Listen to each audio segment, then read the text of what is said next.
whenever you're training like this, you have to set yourself up as if you're about to run the 40 that day. Everything has to be like a game time mindset. You gotta prepare every day here like you're about to go run the 40 on pro day. That 40 is gonna stick with you for the rest of your life, the rest of your career. So whatever team you go to, they're gonna pull up that 40 from pro day or that 40 from the combine. And that's all they're gonna go off, no matter what. Athlete Innovation. Tampa's best gym for combine. Running back from Florida State, Jason Marshall is over there as well. They also have Cam Ryan from FSU, the tall fellow from Arkansas. Located in Tampa, Florida. Jedrick Jackson ran a 4.25 at his pro day. Tank of a defensive lineman from the UK. The 9-week training program. Cliff Brown named this process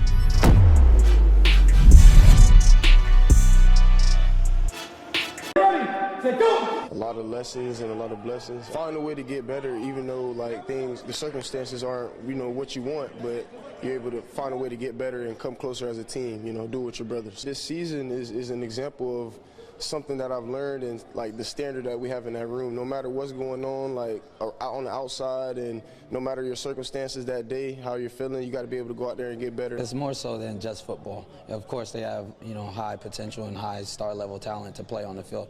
But I think one thing that separates a lot of the guys are the things they do off the field. And it feels good. I mean, it's definitely a different type of training that I've been doing. You know what I mean? Since we're training for particular things that we're doing. So I mean, I feel like it's been good. I mean, it's cool to get to know the guys, get to know Nas, get to know all the trainers that's out there. I mean, and Cliff, you know what I mean? So yeah, it's been a good experience. Walking into the gym, I'm always ready to put in some work, but it's just a good feel, a good spot where we get to be ourselves and get to hang out with the guys while getting some work in. So it's a great environment. I do have some expectations. I feel like, I always dream big. I wanna be the best. So, I mean, I don't know if you want me to give you the numbers type deal. I want to get a really high broad jump because like I was always good at that. And my 40, I definitely want a 4.4. A 4.4 40. That'll be what I want. What I'm going for. I can go out there right now on the field. I have ran a 40. I can't tell you last time I ran a 40.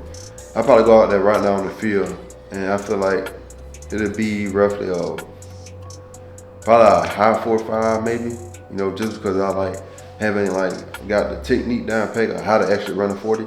So I feel like just starting off with probably like a high 4.5, but in the end results, I see myself like one of the low 4.4s or something like that, somewhere in the 4.4. I did a broad back in summer, and it was like a 10.5, so I feel like I can go out there and hit a 10.5 again, not high, you feel me? I want to get closer to 12, but I'm going to try to at least I'm going to have higher than 11 for sure though. Man, I'm telling you, it's like two different ball games. Like Cliff and his crew, they're going to push it to the extreme, I'm telling you. Don't get me wrong now, college training is tough too, because you be more out in the sun. Like in the summer, they like to put you outside and kind of test you mentally. But Cliff, inside that closed shed, it's different, I'm telling you. But yeah, both of them hard, but yeah, Cliff, he gonna work, he gonna push you though, for sure. Yep, big bicep shit. Squeeze, hold it, establish your rep at the top. Pause it, come on, let the bicep join the boarding. Now pull it straight up, don't yank it. Yep, just keep that elbow high and keep the hips over.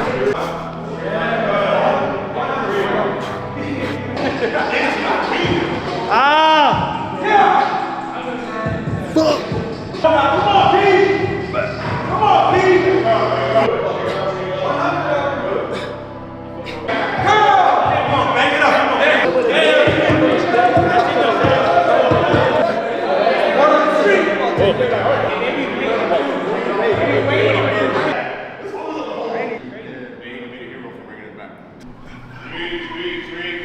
Big chest. Turn.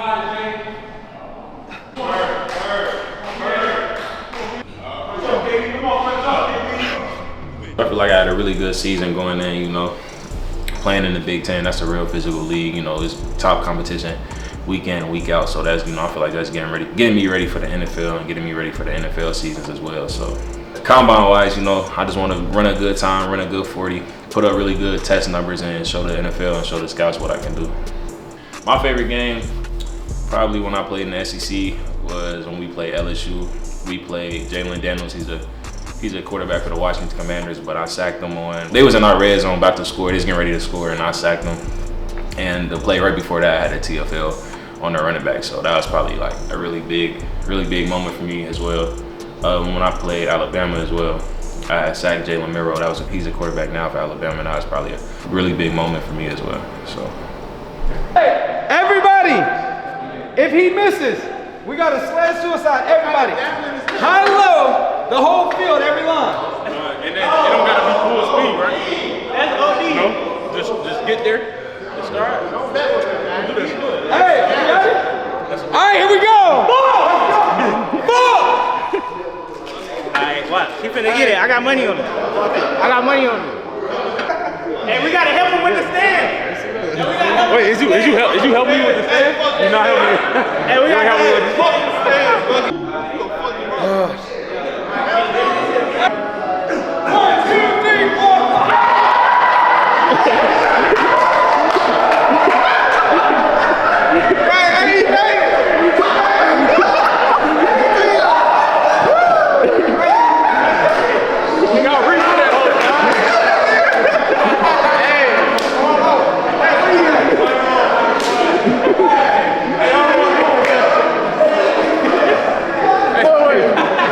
Hey, we cleared it, man.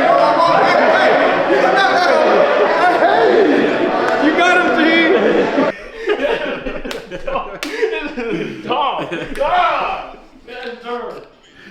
I would say, those really childhood dreams coming true. Growing up, I always watched Ohio State and Michigan. Every school in the Big Ten, and then in the SEC, I always watched the SEC growing up as well. So I feel like, just being able to experience both those leagues, I'm truly grateful, and I've been blessed with that opportunity as well, because, both those leagues, like I said, they say both those leagues are the best leagues in college football. And I feel like, I played really well in both those leagues, and I feel like, that speaks volume. So just being able to just have the opportunity and play both of those leagues, is truly a blessing. And they say, both of those leagues are the leagues under the NFL. Those two leagues translate to the NFL. So I've been blessed. Every week it's a battle, you're going against top guys every week. So I feel like, it prepared me in a good way. So, is there anything so far that you've done in trading that seemed harder than what expected? Probably those bear crawls. Yeah. That's it so far? Yeah. This year, I think the guys are definitely really, really prepared. They know exactly what they're doing. They're dialed in. They're getting after it really early too. We're having a heavy emphasis on recovery, rehab, just kind of fine-tuning those little areas ahead of time versus kind of doing it as they're happening. So we're just staying on top of it a lot better this year. Football, compared to the other sports I work with, football athletes are so athletic, no matter what position they are freak athletes. They truly are in all senses. So it's really challenging and fun to be able to challenge them and to get them back to where they need to be. If we're not challenging them, we're not changing them. So rehab should be challenging. Rehab should be difficult. It should challenge you to get you back to better than where you were before and getting you stronger. The importance of physical therapy with combine training, it's huge. So they're working at such a high rate, they're working at such a high level, pushing themselves to get that little bit better, 1%, 2%, 3% better, to get those numbers where they need to be on combine or pro day. So it's huge that we make sure that we're cleaning up those little things that are going on throughout the weeks, taking care of them ahead of time too, so being preventative. So knowing that what they're having this past season, what they were dealing with, knowing that coming in and getting on top of it so it doesn't become a problem once that workload, once that intensity increases. So really just being on top of it, being preventative, and then making sure that we're aggressive when things do pop up so that we don't let them get out of hand and we can take care of them and get them back into their training as fast as possible. It's huge for them to have physical therapy, and not just, after the fact that they have an injury, but kind of like that year round, and also more of like that maintenance physical therapy. Football is so intense on your body, it's so aggressive. It's really key to keep on top of everything. That's really the most important thing. These guys who have years in the league, like 8-10 years, that's the key to it. It's having the physical therapy, having that maintenance, making sure you're staying on top of your body, taking care of it in the best way possible is extremely important. pressure is a privilege. It is hard to be under pressure. It is hard to be challenged continuously, but it's a privilege. And so accepting that privilege and accepting that and being able to own it and being able to work within that is going to only help these guys be that much better and be able to perform at their highest level on Combine Day or on Pro Day. First time getting needles, motherfucker hurt.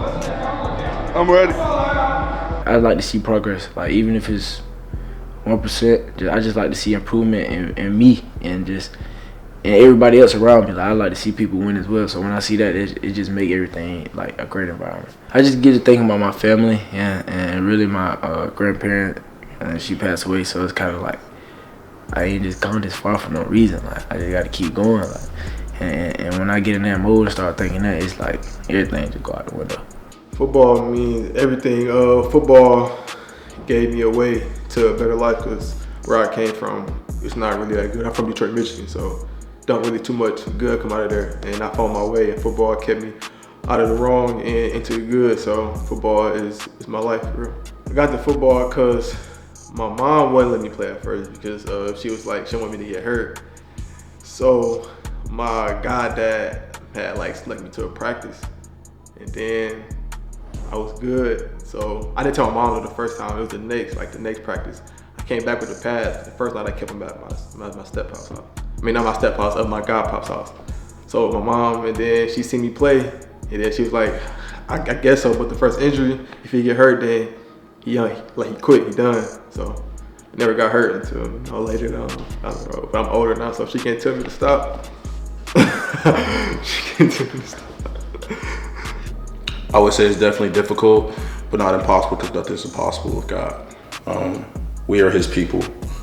Just like he wants us all to succeed, I want everybody to succeed. I want to allow God to use me in the right ways. It became so important to me where it's like, not my identity, but it's something that I use to express myself. Like, I think since I've been playing football, I felt more just calm, collective, because all my aggression I take out in the games and stuff like that, so I'm never really too upset or too angry anymore. Just take things how they go, because when I get in the field, I can take it out. And then I got all these brothers, like 100 guys in the team. So, you know, I got a lot of friends and stuff, a lot of people I meet. And I meet a lot of different people's like personalities. I feel like football just opens my eyes to so many different things. It's been a long journey since the time of AI 1.0. This is AI 2.0 that we have going. But one of the biggest motivating factors for me has definitely been my mother. Who was in Holly Springs, Mississippi. Mama, I love you.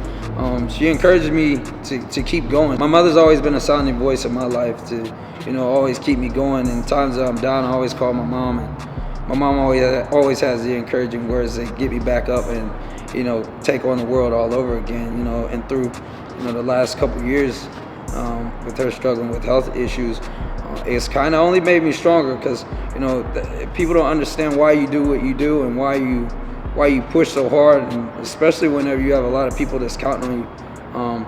I would say that what I go through on the day-to-day has nothing compared to what my mom has to go through. People think that I'm a strong person and you know, because I like to work hard and everything else, but for a woman to come back and make a full line of health from multiple strokes, that's a strong person. You know, what I do is nothing in comparison to what she goes through. And you know, if I see her get up and she'll battle, then I'll battle. My mom always has one of these sayings. She'll be like, yeah, you know I'm going to be fine because I'm your mama. And I'll be like, all right, well, you know I'm going to get it done because you know I'm your son. So, and I love my mom, man. I love my dad. My family's always just been there and supportive. And me, you know, kind of achieving my dreams and, you know, being so far away from them and just going through the things that I have to go through to make sure that, you know, everything around me is good. So, just keep pushing, keep praying, and keep going. It's just a matter of staying the course.